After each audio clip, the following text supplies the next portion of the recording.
ನಮಸ್ಕಾರ ಎಲ್ರಿಗೂ. ನಾನಿವತ್ತು ಇಷ್ಟು ಮುದ್ದಾಗಿ ರೆಡಿಯಾಗಿ ಎಲ್ಲಿಗೆ ಹೋಗ್ತಾ ಇದ್ದೀನಿ ಅಂತ ಹೇಳಿದ್ರೆ, ನಮ್ಮ ರಿಲೇಷನ್ ಒಬ್ರದ್ದು ಎಂಗೇಜ್ಮೆಂಟ್ ಇತ್ತು, ಅಲ್ಲಿಗೆ ಹೋಗ್ತಾ ಇದ್ದೀನಿ. ನಾನು ಒಬ್ಬಳೇ ಎಲ್ಲ, ನನ್ನ ಜೊತೆ ಮದರ್ ಇನ್ನೇನು ಕೂಡ ಬರ್ತಿದ್ದಾರೆ. ಎಂಗೇಜ್ಮೆಂಟ್ಗೆ ಟೈಮ್ ಆಯಿತು ಅಂತ 100 ಸ್ಪೀಡಲ್ಲಿ ನಡ್ಕೊಂಡು ಹೋಗ್ತಿದ್ದೀವಿ. ಆದರೆ ಹೋಗಿ ನೋಡಿದ್ರೆ ಇನ್ನು ಎಂಗೇಜ್ಮೆಂಟೇ ಸ್ಟಾರ್ಟ್ ಆಗಿಲ್ಲ. ಹೋಗಿ ಮನೆ ಯೋಗಕ್ಷೇಮ ವಿಚಾರಿಸ್ಕೊಳ್ಳೋ ಅಷ್ಟರಲ್ಲಿ ಎಂಗೇಜ್ಮೆಂಟ್ ಶಾಸ್ತ್ರ ಶುರುವಾಯಿತು. ಪ್ರತಿಯೊಬ್ಬರ ಲೈಫ್ನ ಪ್ರೀಶಿಯಸ್ ಮೂಮೆಂಟ್ ಅಂತಾನೆ ಹೇಳ್ಬೋದು. ಫೈನಲಿ ಅಕ್ಕ ಎಂಗೇಜ್ಡ್ ಅಂತ ಹೇಳ್ತೀನಿ. ಚಂದ ಊಟ ಮಾಡ್ಕೊಂಡು ಮನೆ ಕಡೆ ಎಂಗೇಜ್ಮೆಂಟ್ಗೆ ಹೋಗಿ ನನ್ನಂತ ಮುದ್ದಾದ ಹುಡುಗಿಗೆ ಯಾರೋ ದೃಷ್ಟಿ ಹಾಕಿದ್ರು.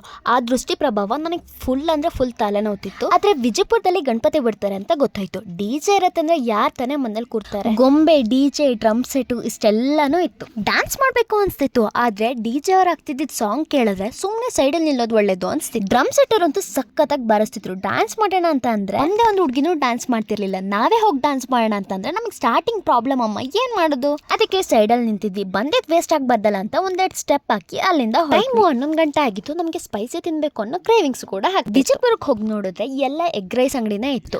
ಗುರುವಾರ ಆಗಿರೋದ್ರಿಂದ ನಮ್ಮ ಹುಡುಗಿರು ನಾನ್ ವೆಜ್ ತಿನ್ನಲ್ಲ ಅಂತ ವೆಜ್ ಉಟ್ಕೊಂಡು ಆಲ್ಮೋಸ್ಟ್ ಎಲ್ಲ ಅಂಗಡಿನೂ ಕ್ಲೋಸ್ ಆಗಿತ್ತು. ಒಂದೇ ಒಂದು ಪಾನಿಪುರಿ ಅಂಗಡಿ ಇತ್ತು. ಪಾಲಿಗೆ ಬಂದಿದ್ದು ಪಂಚಾಮೃತ ಅಂತ ಮಸಾಲ ಪುರ ತಗೊಂಡ್ವಿ. ಟೇಸ್ಟ್ ಮಾತ್ರ ಸಕ್ಕತ್ತಾಗಿತ್ತು. ತಿನ್ಕೊಂಡು ಅಲ್ಲಿಂದ ಹೊರಟ್ವಿ. ನೆಕ್ಸ್ಟ್ ವಿಡಿಯೋದಲ್ಲಿ ಸಿಗ್ತೀನಿ. ಬಾಯ್.